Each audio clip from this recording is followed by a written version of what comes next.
That's just what they do. That's politics. They do it on the left. They do it on the right. They gaslight you. They manipulate you. They promote narratives. And the only one who's not doing that is Robert F. Kennedy Jr. You a fan? Yeah, I am a fan. Yeah, he's the only one that makes sense to me. He's the only one that he doesn't attack people. He attacks actions and ideas, but he's much more reasonable and intelligent. I mean, the guy was an environmental attorney and cleaned up the East River. I mean, he's a legitimate guy.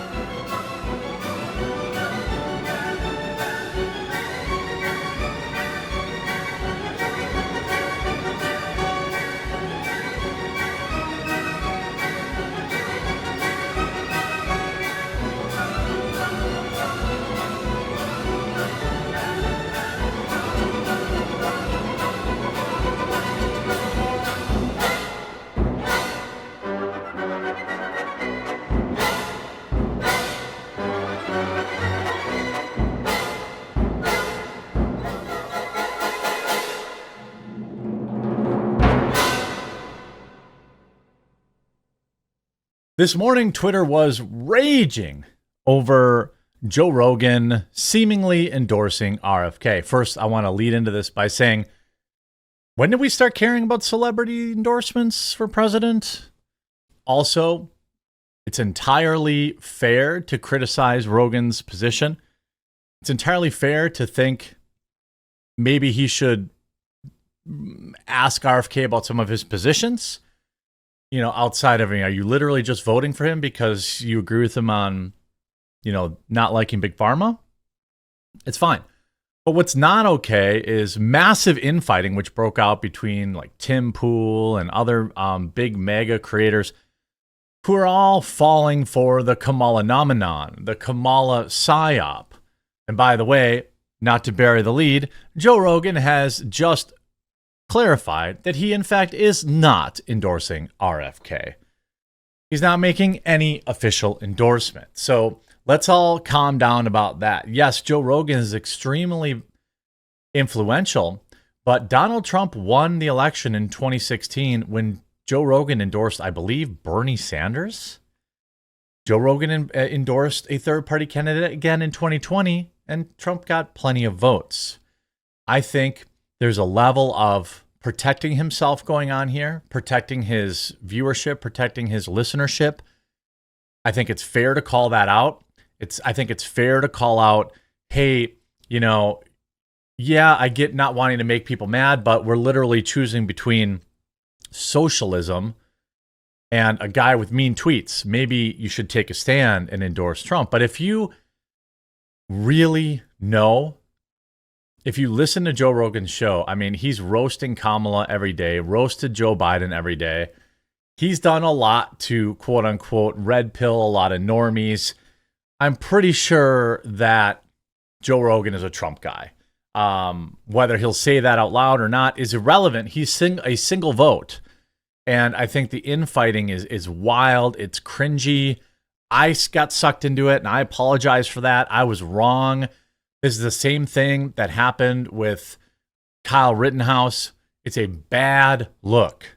It's a bad look for independent voters who are like, why are they all screaming and yelling at each other over this? It's totally irrelevant. Again, I want to take a second just to try to be the voice of reason and remind people, Twitter is not real life. Cori Bush had 1 million Twitter followers and lost handily to somebody with less than 10,000, I believe. Okay? A complete nobody. Now, granted, they got like $6 million from a super PAC, but nonetheless, still lost handily. Twitter is not real life. You go back to 2016. Twitter had Hillary in a landslide. Have we forgotten all of that? Have we forgotten? I'm here to provide the white pill. Leave a like on this video if you agree that we just need to calm down a little bit. We just need to remember, okay? Remember this, Hillary Clinton so far ahead in the polls that she doesn't even think about Donald Trump anymore. Or how about this? ABC News, Hillary Clinton, 49% to 37%. We know how that ended up. I think that, yes, it's okay to point out, hey, if Joe Rogan doesn't want to endorse anybody, then it's a little reckless to go out there and endorse RFK, because I doubt that Joe Rogan agrees with abortions at 9 months. I doubt that Joe Rogan agrees with the Second Amendment infringements that RFK supports. Okay, RFK seems like a nice guy. He's not a presidential material. He has no real chance of winning. If you are voting for him just because you also agree that Big Pharma is bad, well, literally everybody agrees with that. By the way, while everyone was infighting this morning, Joe Rogan just tweeted this. For the record, this is not an endorsement.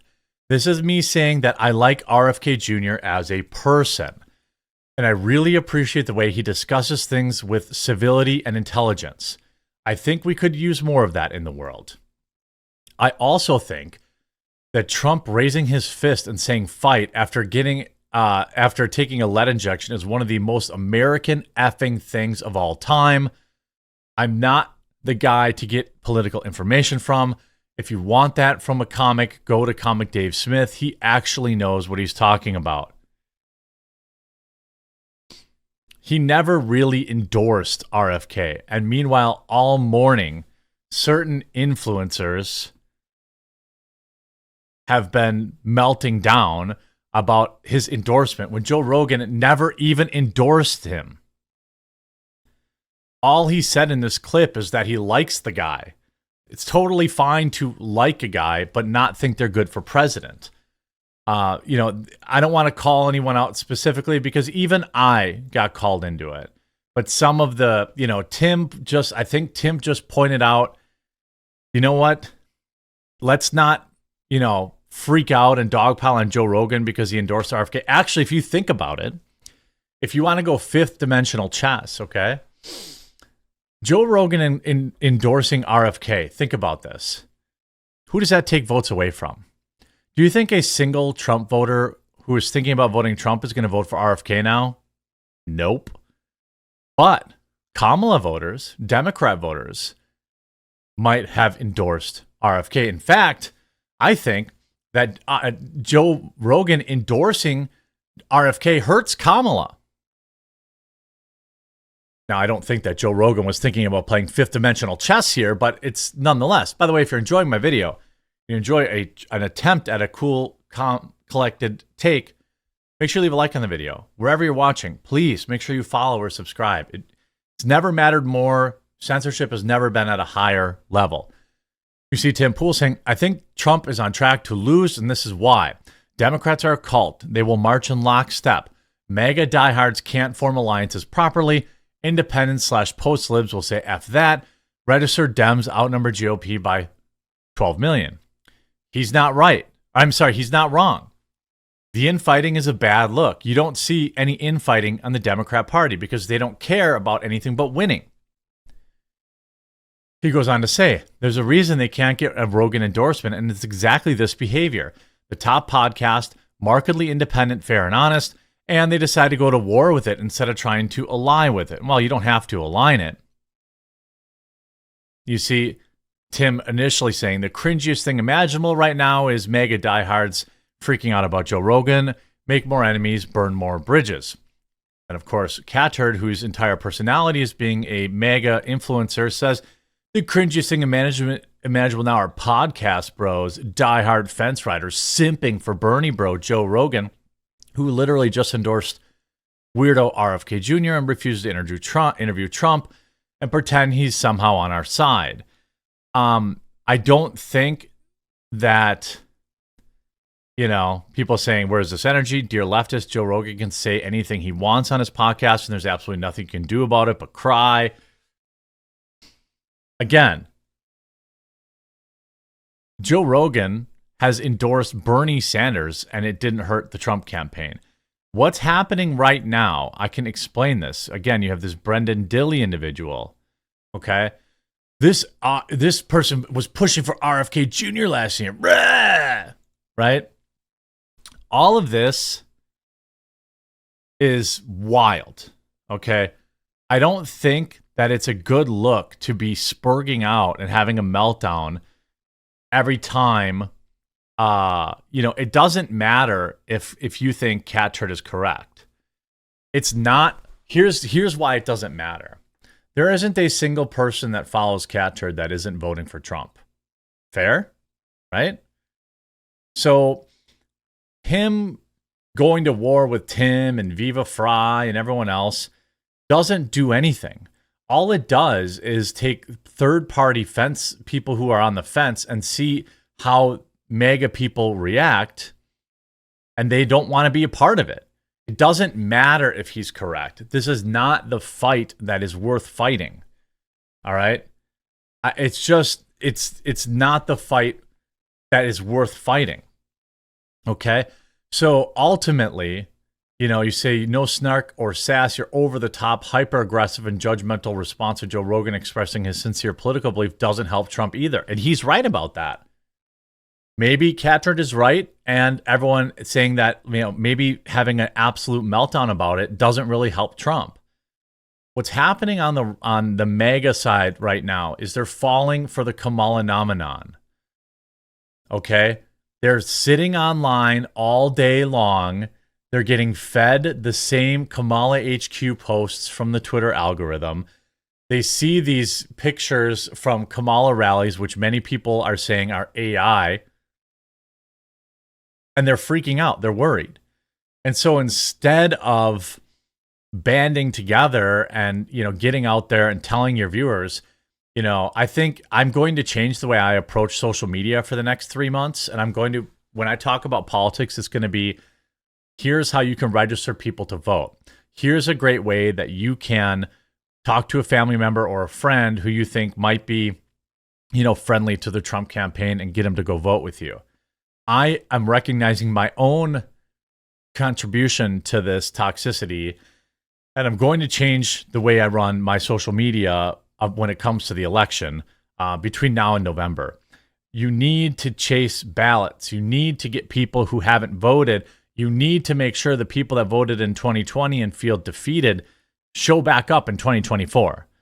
These are the things that matter. Teaching people how easy it is to register to vote. Taking people to register to vote.